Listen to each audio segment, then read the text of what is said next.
Hello friend, I am Naval. You are watching Code with Naval. Welcome to Java series part 24. In a last video we saw what is runtime polymorphism. In this video we are going to discuss about abstraction. So let's first understand what is abstraction. Abstraction is a process of hiding the implementation detail and showing only functionality to the user. Okay, whatever implementation, whatever actual code, that hiding and only showing the method name, we can say like this. A class which is a declare with the abstract keyword is known as the abstract class in a Java.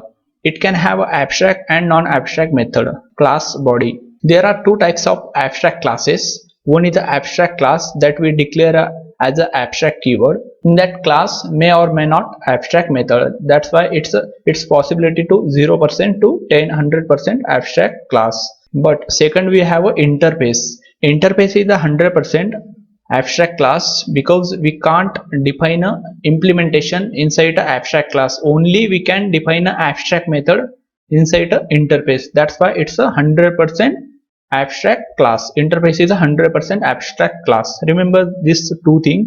Abstract class may or may not have an abstract method. That's why it's possibility 0 to 100% abstraction. But interface is the only abstract method. That's why interface is a 100% abstract class. Then let's see the real life example. It's a very important because every interviewer expect a real life example. So when we go in a ATM machine, then simply we first insert card, ATM card, then we simply select option whatever. If we want to withdraw money, then we simply select withdraw money option, then we enter amount, then we enter password, and simply we got our money. But behind that, there when we insert a card, there in a ATM machine have a card reader functionality. In that card reader, read your inserted card and take information from that card, and let's validate that card, it's a valid or not. Then you select option, then that select option process happen in a ATM machine.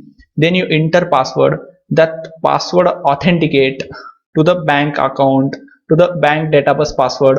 Okay, that all very lengthy process, but user can't see that all process. User only see the functionality. Okay, user don't know what behind happening. User only see insert card, select option, select amount, enter password, and take money. Only this 4-5 step user know.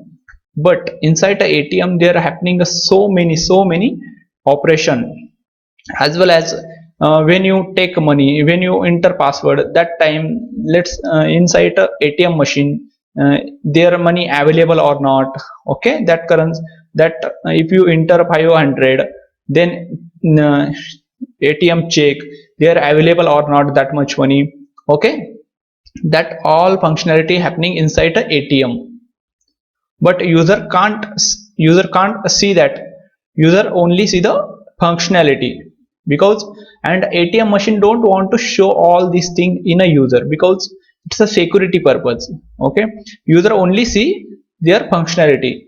There are two benefit. User not confused for doing this operation because this is a straightforward operation. And second thing, the security, because user don't know what happening inside ATM machine. Okay, that's why it's a more secure. Okay, user only follow those steps. Let's consider here this all functionality, this all insert card, select option, enter password, enter amount, take money. This all functionality we declare in a abstract class or in an interface. Okay, because those only declaration, and their actual implementation we perform in a child classes. Okay, we will see in a practical all this. Then we have to follow some rules when we use the abstraction, then that time we have to follow these some rules. Let's see one by one. The first rule is the abstract class. We can't define abstract class or interface as a final, because interface abstract class or interface is a not fully implemented class. Okay, we have to extend those class in other classes, and then we have to implement unimplemented method. Okay, then only we can create those for extending if we define a final, then we can't extend this abstract or interface class. Then there is no use for this abstract and interface class if we able to define this final. Okay, but it's a only compile time throw error if you define a final. Then second point, we can't create an abstract class or an interface object because it's a partially complete. For creating object, we have some requirement. For a creating object, first requirement is your class should be fully implement. Okay, fully implement. But this abstract class and interface is a partially implement. In an abstract class may or may not have a abstract method. If there have abstract method, then without implementation we can't create an object. Okay, that's why they can't provide a object creation. It's throwing a only compile time error. Then third point, abstract method is a fully depend on a child class to implement and execute. Okay, because we can't create an abstract class object, that's why we can't execute directly abstract class. For execution of abstract class, first we have to create one child class and extend that abstract class and override unimplemented method in a child class. Then only we can implement and execute that abstract class. Then fourth point, we can't access abstract class method because we can't create an abstract class object. Okay, we can't access abstract class method because we can't create an abstract class object directly. We can access through the child class. First we have to declare one child class, then only through the child class we can access this abstract class method. Then fifth point, it is possible to declare a main method inside an abstract class. Okay, is it possible? Yeah, it's possible to declare a main method inside an abstract class. We can define inside a abstract class, we can define inside the abstract class static method also, because the main method is also static method. Then sixth point, can we create an abstract class constructor? Yes, we can create an abstract class constructor. Inside abstract class we can create a constructor. Inside abstract class we can create an instance block. Inside abstract class we can create a static block. We can create all things that we create in a fully completed class. Okay, only we can't create that abstract class object and we can't define that abstract class as a final. Okay, these are important rules. You have to remember these rules when you create an abstraction.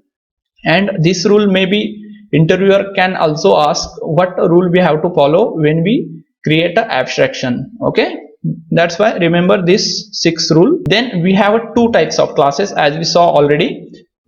First one is the abstract class and second one is the interface. Abstract class is a 0 to 100% because we can define an abstract method or we can't define an abstract method, may or may not abstract method. Here we simply extend abstract class and implement unimplemented method. Okay, here for accessing this abstract class, first we have to create a child class and simply we extend this abstract class.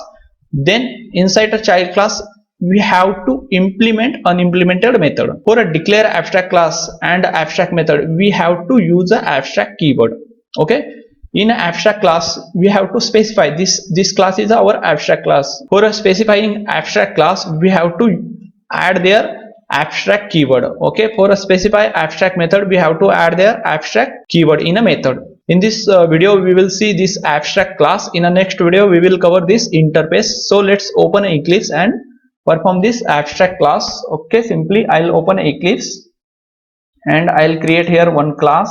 Okay, let's create here class part 24 finish. Now we have to create here one class, abstract class. Okay, simply create here class. I'll simply give name test1. Okay, test1. This is our abstract class. Okay, let's define here simply one method, unimplemented method, public void m1. Okay, now you can see it's throwing error.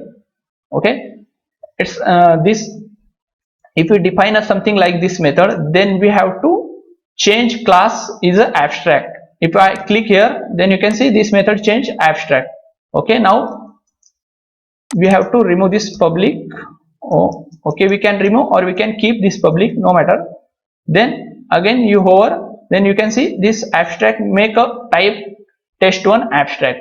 Okay, that means if you want to define a abstract method, if you want to define one abstract method, then we have to define this class is a abstract class. Okay, now for defining abstract method we have to use a abstract keyword. For defining abstract class we have to use a abstract keyword. Okay, you can see in this class simply we define one abstract method. Now let's define one simple method. Okay, I'll simply define here public void m2. Okay, m2, and add here implementation syso test1 m2 method. Okay, now in this class you can see here we have a two method. One method is the abstract method and second method is the simply implemented method. Now let's create a one more class. I will simply create here class test2. Okay, this class simply extend this abstract class. Okay, I'll simply add here test. Okay, let's add here extend this test2. Now you can see this class is a throwing error. Okay, let's over here. You can see, okay, no test2. Here we have to add a test1. Okay, you can see it's throwing error. It's giving me a quick fix available option. It's suggesting me I can add unimplemented method as well as I can make this class also as an abstract class. Okay, if I click here, okay, you can see if I click here, then this add unimplemented method. Okay, this one is the only declaration. Here we can add unimplemented method and we can directly create this test2 class object. But what if I don't want to add here this unimplemented method? Then I have to make this class also abstract class. Okay, now you can see this class is an abstract class, first class. Then we simply extend this class. Here we have an unimplemented method, but we don't want to implement that method inside a test2. Then we have to create this class also abstract class. Override that method, unimplemented method. Okay, let's create this test2 object inside our main class. Okay, part 24. Okay, I'll simply create here main method first, main method, and inside a main method I'll simply create this part 2 object. Okay, test2 object. Okay, test2 t equal to new test2. Okay, let's save this. Okay, let's save this, run this. You can see we got nothing because here we didn't define any constructor. Okay, let's add here t dot m1 and m2. We got here m1 and m2. Let's add here some implementation. I'll simply define here system.out.println test2 m1 impl implementation. Okay, let's save this, run this. You can see test2 method. Here we simply call this test2 method. This one is a implemented method, already implemented method. This class is an abstract class. Let's what we understand in here. In abstract class we can define a abstract method as well as we can define a implementation method also. We saw here we can define a main method also in an abstract class. Let's define here main method and let's check what happened. Okay, let's define here main method and write here system.out.println. This is test1 main method. Okay, let's save this, run this. Now this method is not called directly because we have to call this method using this class. Okay, for calling this method we have to define here test1 dot main. Okay, in this way test1 dot main. Okay, let's run. You can see now our test method is a call. We have to define here class name and then this method name because this method is a static method. Now we already discussed we can create an abstract class constructor as well as we can define inside an abstract class instance block as well as static block. Okay, let's define here this test1 class constructor. Okay, I'll simply create here public test1. Okay, here we simply print system.out.println. Okay, let's print here test1 constructor. Okay, I'll simply type here. Okay, const. Then we will create this test2 constructor also, and let's see what is the flow of execution. Okay, let's create here public test2. Okay, this is a test2 constructor. Right here system.out.println syso control space. Okay, right here test2 constructor. Then as we discuss here, we can define an instance block as well as static block also inside an abstract class. Okay, let's create here. First let's execute this program and let's see what is the execution flow. So let's execute. You can see first we got test1 constructor, then we got test2 constructor, then we got test m1 method, then we got this main method. Let's define here instance block in a test1 abstract class. Okay, I'll simply define here instance block and simply print here system.out.println. This is test1 instance block. Okay, block. Okay, let's save this. Now let's create in this test2 class inside also one instance block. I'll simply copy, paste, and here simply change test1 to test2. Okay, let's save this, run this. You can see first we got test1 instance block, then we got test1 constructor. Okay, that means whatever content present inside a test1 class, those content execute first, then execute second class content. Okay, first execute a most parent class content, all content. Here we inside this class have a content, one constructor, then one instance block. Execute all this class inside of this class content, then execute this child class content. Okay, let's remember this. Whatever present inside a parent class, execute first parent class all content, then execute child class content. Okay, let's see static block. Okay, let's create a one static block in a test1 abstract class. Static, here simply define static and here print a message system.out.println. This is test1 static. Okay, and let's create inside a test2 class also one static block, static test. Okay, static block. Here type system.out.println. This is test2 static. Okay, let's save this, run this program, and let's see what is the execution flow. You can see first we got test1 static block, then we got test2 static block, then we got this instance. Okay, that means what you understand here, whatever parent classes, whatever have a parent classes or child classes, there whatever have a present static block, first execute those all static block, then execute object. First execute all static block, this static block execute when class load, and this instance block execute when object create. Okay, here we create object, that time only this instance block execute. Okay, now you can understand here, first static block execute, then instance block execute one by one classes. First execute instance block in a parent class, then execute the parent class constructor, then execute this child class instance block, then execute child class constructor, then execute whatever method we call.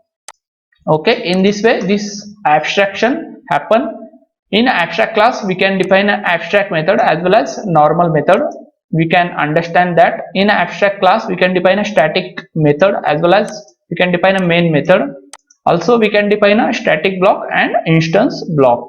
Also we saw what is the execution flow for these abstract classes. Okay, in a next video we will see next topic.